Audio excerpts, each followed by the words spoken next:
الحمد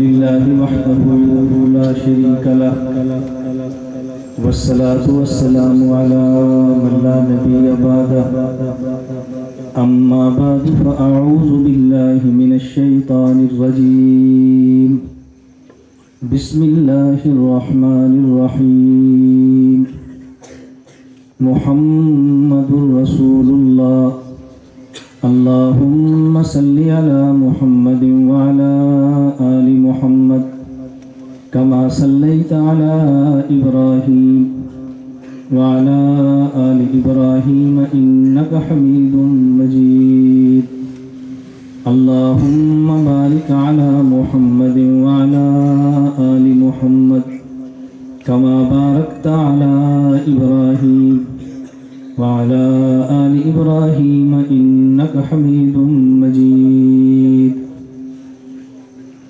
ہر ابتدا سے پہلے ہر انتہا کے بعد، ہر ابتدا سے پہلے ہر انتہا کے بعد ذات نبی بلند ہے ذات خدا کے بعد۔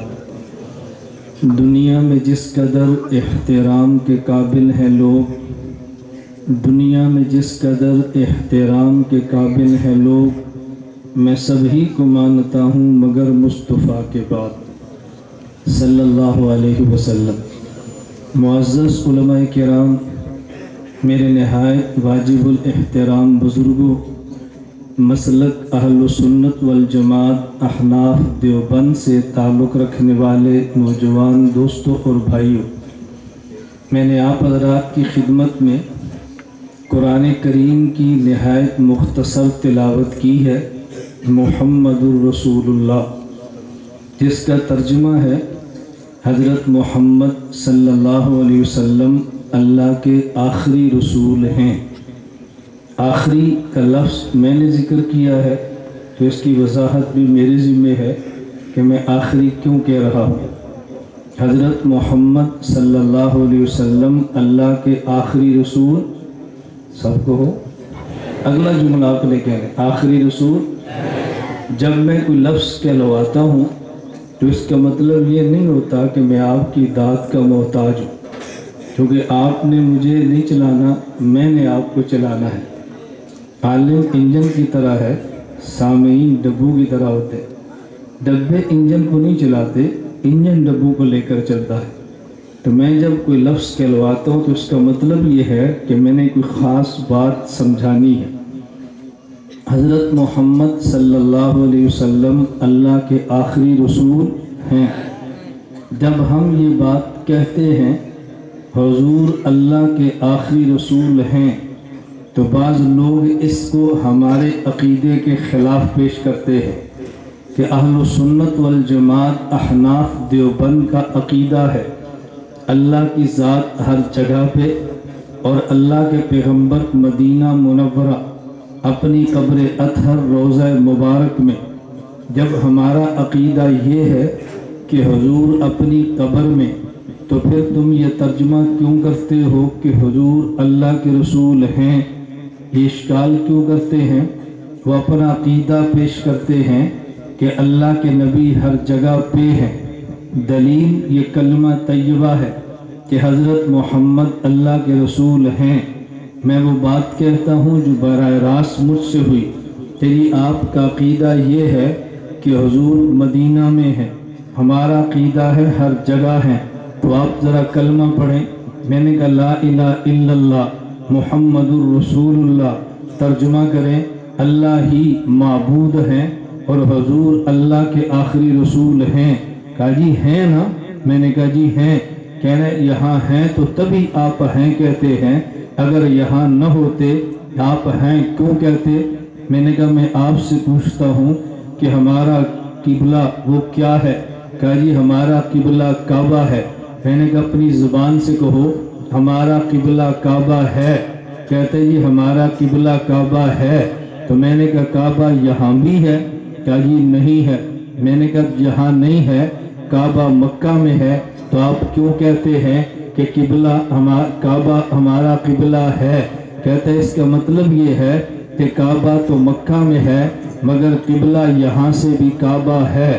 میں نے کہا اس کا مطلب یہ ہے حضور مدینہ میں ہیں اور رسول یہاں سے بھی ہیں۔ جس طرح کعبہ مکہ میں ہے، قبلہ یہاں بھی وہی ہے، حضور مدینہ میں ہے، رسول یہاں بھی وہی۔ اس کا معنی یہ نہیں کہ کعبہ یہاں آ گیا، نہ اس کا معنی کہ حضور یہاں پہ تشریف لے آئے۔ تو ہمارا عقیدہ ہے محمد اللہ کے رسول ہیں۔ آخری کا ترجمہ میں قصداً کرتا ہوں ایک عقیدہ سمجھانے کے لیے۔ حضرت محمد صلی اللہ علیہ وسلم اللہ کے آخری رسول ہیں۔ بات چل پڑی تو میں تھوڑی سی مزید وضاحت کر دوں۔ ایک شخص کہنے لگا کہ دیکھو ہمارا یہ عقیدہ قرآن سے بھی ثابت ہے کہ اللہ کے نبی ہر جگہ پر ہیں۔ میں نے کہا وہ کیسے؟ کہتے ہیں قرآن کریم میں ہے سورۃ الانبیاء وما ارسلناک الا رحمۃ للعالمین، اللہ نے حضور کو رحمت خدا بنا کے بھیجا ہے۔ اب دلیل سمجھنا، حضرت محمد مصطفیٰ رحمت خدا ہیں، رحمت خدا ہر جگہ پر ہے، لہٰذا حضور ہر جگہ پر ہیں۔ دیکھو قرآن سے ثابت ہے۔ میں طلبہ کے لیے کہتا ہوں یہ منطق کی شکل رابع ہے۔ حضرت محمد رحمت خدا ہیں، رحمت خدا ہر جگہ پہ ہے، تو حضور ہر جگہ پہ ہیں۔ میں نے کہا اگر یوں ثابت ہوتا ہے کہ حضور ہر جگہ پر ہیں تو پھر قرآن سے یہ بھی ثابت ہوگا کہ سورج ہر جگہ پر ہے۔ کہا جی وہ کیسے؟ میں نے کہا قرآن کریم میں ہے، اللہ رب العزت فرما رہے ہیں سورہ یونس میں والذی جعل الشمس ضیاء، اللہ وہ ذات ہے جس نے سورج کو روشنی بنایا ہے۔ تو پھر میں بھی کہہ سکتا ہوں سورج روشنی ہے، روشنی ہر جگہ پہ ہے، تو سورج ہر جگہ پہ ہے، کیا سورج کو ہر جگہ پہ مان لو گے؟ کہا جی نہیں۔ میں نے کہا پھر کیا جواب ہوگا؟ کہا جی اس آیت کا معنی یہ ہے سورج آسمان پر ہے، اس کی روشنی ہر جگہ پر ہے۔ میں نے کہا اس آیت کا معنی یہ ہے حضور مدینہ میں ہیں اور آپ کی رحمت ہر جگہ پر ہے۔ جو معنی تم نے کیا وہی ہم نے کیا، تو یوں عقیدے کبھی ثابت نہیں ہوتے۔ محمد الرسول اللہ، حضرت محمد اللہ کے آخری رسول ہیں۔ میں نے شروع میں ایک لفظ بولا تھا مسلک اہل سنت، آگے مسلک اہل سنت، یہ میں لفظ بلواؤں نا، اس کا معنی میں نے بات سمجھانی ہے۔ مسلک اہل سنت والجماعت، میں والجماعت کہہ رہا ہوں، وجماعت نہیں کہہ رہا۔ یہ آپ جب باہر نکلو گے نا، آپ مساجد پہ پڑھنا، پھر آپ کو کہیں والجماعت نظر آئے گا، کہیں وجماعت نظر آئے گا، پھر آپ نے پھنس جانا ہے کہ وجماعت کیوں نہیں والجماعت کیوں ہے۔ مجھے ایک شخص کہتا ہے کہ تم کہتے ہو دیوبند والے اہل سنت والجماعت ہیں، بعض لوگ کہتے ہیں ہم اہل سنت وجماعت ہیں، ان دونوں میں فرق کیا ہے؟ میں نے کہا اس فرق کو کلمہ طیبہ کے پہلے جز نے سمجھایا ہے۔ لا الہ الا اللہ، یا الہ دو بار آیا ہے، لا الہ یہ بھی الہ ہے، الا اللہ یہ بھی الہ ہے۔ ایک الہ بغیر الف لام کے ہے، ایک الہ الف لام کے ساتھ ہے۔ الف لام کے بغیر الہ ہو، اس سے مراد خدا نہیں ہے، باطل معبود ہے۔ الف لام کے ساتھ ہو، اس سے مراد خاص الہ ہے۔ جب اہل سنت والجماعت کہتے ہیں، اس سے مراد خاص جماعت ہے جو نبی کی سنت کو دے، جسے جماعت صحابہ کہتے ہیں۔ جب اہل سنت و جماعت کہتے ہیں، اس سے مراد عام جماعت ہے، تو جنہوں نے پیغمبر کی سنت صحابہ سے لینی تھی خود کو اہل سنت والجماعت کہتے ہیں۔ جن نے بعد کے لوگوں کی سنت کو سنت نبی کہنا تھا، اہل سنت والجماعت کہا ہے۔ ہم اہل سنت والجماعت ہیں اس لیے کہ ہم نبی کی سنت صحابہ سے لیتے ہیں۔ مثالیں تو کئی ہیں، میں عام خام مثال پیش کرنے لگا ہوں۔ اللہ کے نبی نے اعلان فرمایا صلو کما رأیتمونی اصلی، تم نماز ایسے پڑھنا جیسے مجھے پڑھتے دیکھا ہے۔ یہ خطاب مجھے اور آپ کو نہیں ہے، یہ خطاب انہیں ہے۔ کما رأیتمونی، جو پیغمبر کو دیکھ رہے ہیں، نبی کو دیکھنے والے یہ پیغمبر کے صحابہ ہیں۔ اس کا معنی یہ ہے اللہ کے نبی نے بات سمجھائی ہے، صحابہ نماز یوں پڑھنا جیسے مجھے پڑھتے دیکھا ہے، جیسے مجھے دیکھ لو۔ حجۃ الوداع کے موقع پر اعلان فرمایا